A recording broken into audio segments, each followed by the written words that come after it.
Welcome back to Giant Freakin' Robot. Time travel is one of the most well-used concepts in science fiction. But there's a problem. It's always a lot of work. You're a slacker. Whether it requires making insanely difficult calculations to judge how fast to fly around the sun, or rolling up your sleeves to turn an 80s sports car into a sexy way to visit the future. If you're gonna build a time machine into a car, why not do it with some style? Time travel never seems easy. But it doesn't have to be that hard.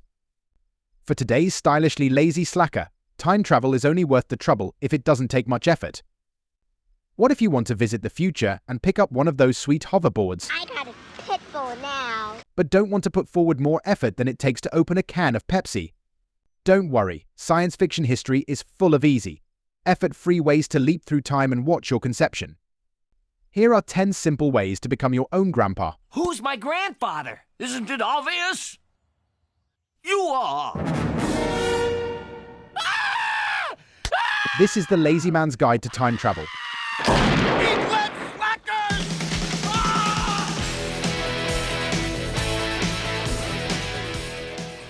It's not just easy, it's relaxing. It's the next best thing to time travel by nap. Cryogenics is a tried and true staple of the time-traveling genre. Freeze yourself and you'll end up in the future. It was cryogenics which accidentally brought slacker pizza delivery boy Philip J. Fry into an awesome, talking head future on Futurama.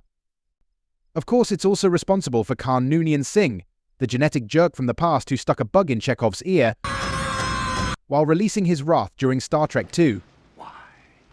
You hop in a box, put your head on a pillow, get kind of cold, fall asleep, and when you wake up, Taco Bell rules the world and Starbucks is now a brothel. Sure, you might from there on out have a little trouble controlling the volume of your voice. Who are these people? But that's a small price to pay for all the juice you can wheeze. Wheeze a little juice. If there's a drawback here, it's that time travel by frozen nap only works going forward. If you want to travel into the past, you'll have to find another method.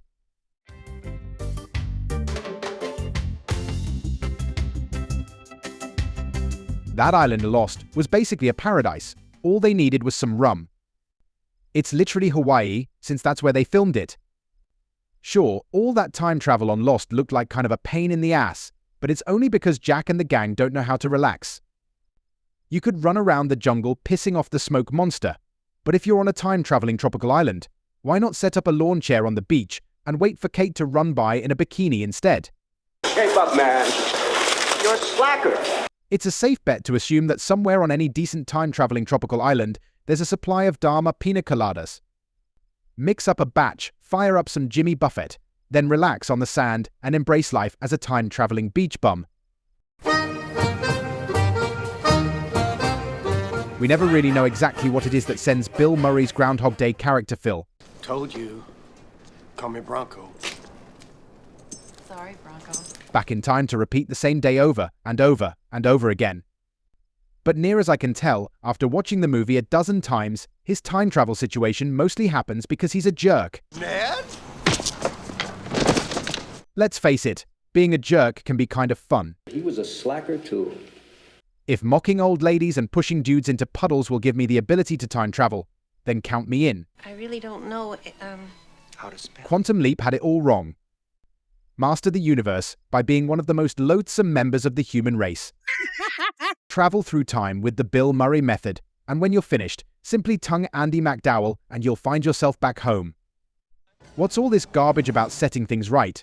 No thanks. It's easier to be a jerk. Hey, you like your guys with the prominent upper teeth?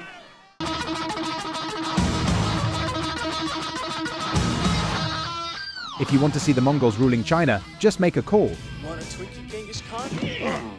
In Bill and Ted's excellent adventure, time travel was so easy, even a couple of idiots could do it, and did. A phone booth falls out of the sky, you dial a number, and suddenly you're hanging out with Socrates learning his most excellent method. Dust.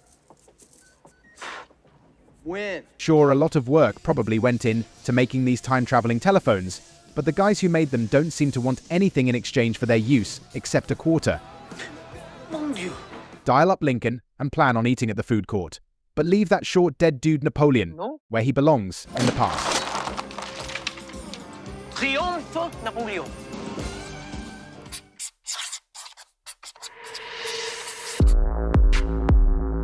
In The Butterfly Effect, Ashton Kutcher plays a guy who can travel back in time simply by reading his diary. Granted, time travel through reading seems to result in a pretty terrible headache, but as long as you've got a bottle of Advil, it's a minimum effort way to change your past. There's no slingshot around the sun or complicated, outer space singularity required. All you need is a third-grade education. Do you want to be a slacker for the rest of your life? And a lifelong habit of taking extensive notes. Just be careful where you step. The butterfly you crush today could be your uncle tomorrow. Or something. Normally, getting in a hot tub will absolutely not send you spiraling through time. But as proven by Hot Tub Time Machine, if you get in one and party hard enough, it just might send you back in time to see your younger self. It must be some kind of hot tub time machine. It's the partying that's the key, which does sound like a lot of effort, but ultimately it's about the guests.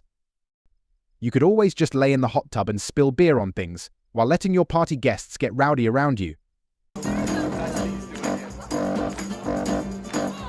In Black Knight, Martin Lawrence is the janitor at a medieval theme park. He's basically a loser slacker who stumbles on a medallion in the park moat and is instantly transported back in time to England, where his life is suddenly awesome. Science? Who needs it? Why spend the time and money necessary to invent a flux capacitor when you can get a minimum wage job, fall in some water, and wake up as Sir Lancelot? All you really need for time travel is bad balance and a pair of floaties. Wet medallion, it's the slacker way to leap through time.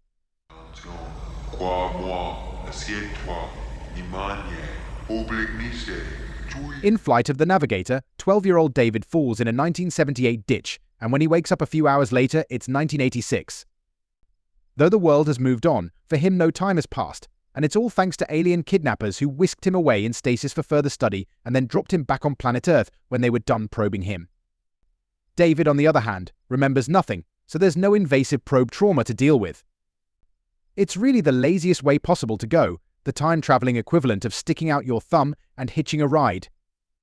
As a bonus, this time-traveling method often results in flirting with a 20-year-old Sarah Jessica Parker. You're cute. Worth it.